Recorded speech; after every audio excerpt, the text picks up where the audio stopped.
Hey, it's Dr. Kapreta here talking about vegan eating. So, a lot of times, many of the questions I get regarding preparing vegan food is how to make it delicious. And I always refer back to when I was not vegan and when I prepare non vegan food, it is I use the things that work. So when it comes to preparing vegan food, it is the same concept. You want to use what works. You want to find that recipe that you love and then tweak it just a little bit so that it becomes vegan, of course. And you prepare the meal as you usually would, just using a few substitutes. So some of the things in the pantry that I say are a staple are grapeseed oil. This is really good for sauteing your peppers and your onions because again, it's all about flavors, all about creating this fullness of flavor in your food that otherwise would have sometimes been provided by meat. But since you don't have any smoked meat or any smoked neck bones or turkey necks or bacon, you want to kind of get that seasoning from your vegetables. Okay, so sauteing your vegetables in grapeseed oil. I use grapeseed oil. You could use whatever oil or vegan butter base that you want, but I prefer grapeseed oil. Next is pause. I want to make sure that there is no confusion regarding endorsements. This is the thing, these are the things I have in my pantry, so these are what I'm using. This is what I'm showing you because we're family. So I'm showing you what I got in my pantry. You can use whatever brand you want, okay? All right, so the next thing I live by is vegetable broth.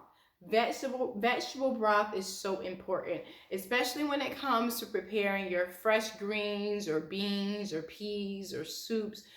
Even sometimes when I prepare grits, sometimes when I cook rice dishes, I use vegetable broth instead of water. The reason why you want to use vegetable broth is because water doesn't have a taste, right? And so the flavor that you would have received from smoked meat or any other type of meat product, you don't have that flavor to rely on. So vegetable broth helps add flavor to your dish as you're preparing it. Now, of course, vegetable broth in and of itself does not save the dish, but it helps add flavor, and you want to add that flavor to your dish, okay?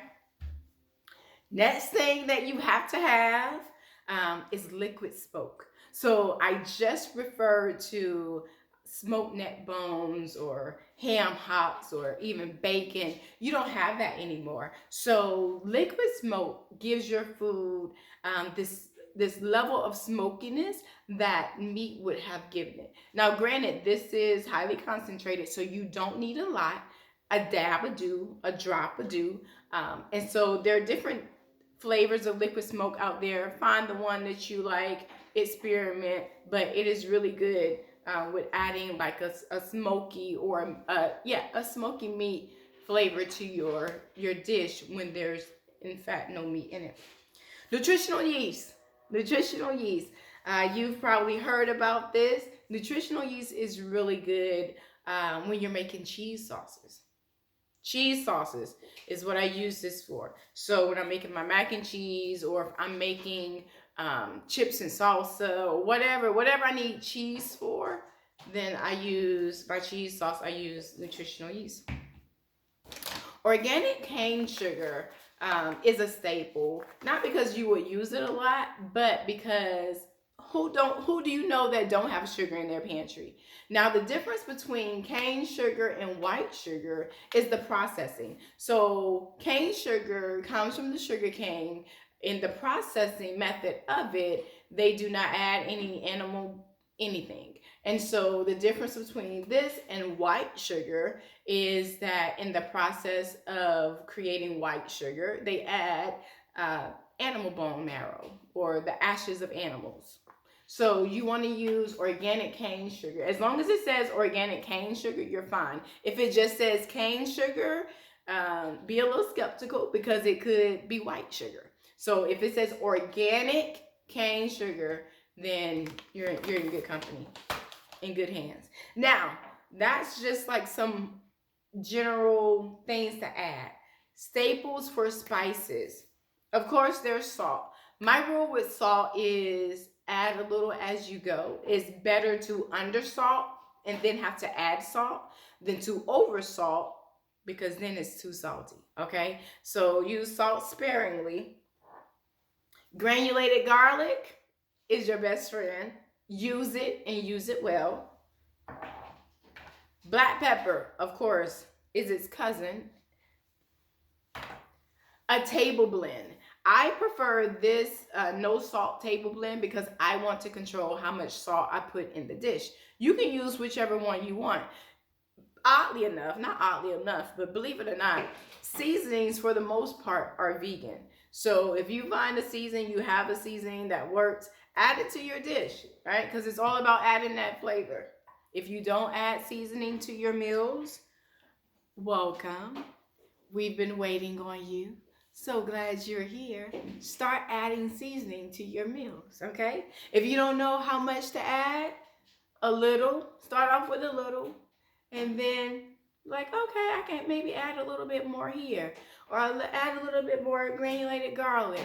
Again, with salt, it's better to undersalt than to oversalt. So that would not be one of the things that I add a lot of at first. But you can always add, a little bit of this, a little bit of that, and add some spice and some flavor to your life.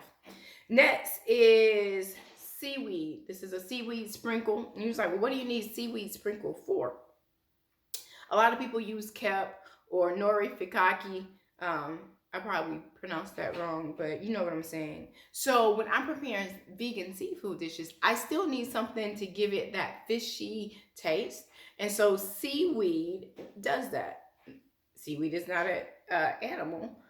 So yeah, seaweed does that, and it gives me that seafood taste. Now, one thing to be careful of with seaweed is that it is naturally salty, right? So you don't want to over seaweed something because it will have a little too much salt in it. So you want to add this to your blend of other spices. And of course, there's garlic powder and onion powder. Different from onion, garlic, salt. But you have your garlic powder, your onion powder, red pepper, and then of course paprika. So these are just some pantry staples that I use. And you may, honestly, when I started baking, or not baking, but when I started preparing vegan meals, it was a little intimidating. And so my approach to preparing vegan meals is to create the dishes that you already create, just make them vegan. So if I was preparing spaghetti, I would boil my noodles. Believe it or not, noodles are, for the most part, vegan, unless it says they're egg noodles, or if they're freshly prepared noodles in the pasta section, they may have egg in them. But most dried noodles are already vegan. It is simply flour and water, okay? So prepare your noodles, season your water before you boil your noodles. Boil your noodles. When it comes down to the meat, that's where it gets tricky. And so you have different meat substitutes that are on the market. Find the one that you enjoy. Even if it comes in a, say for instance, in a packaging that resembles a sausage type, you can put that in your food processor, grind it up so it becomes the resemblance of, or the texture of, ground beef, ground turkey, ground chicken, or whatever you're looking for, and then saute that with your onions and your peppers and your garlic, leeks if you're fancy, and continue on with your meal. It is all about your mindset in preparing food.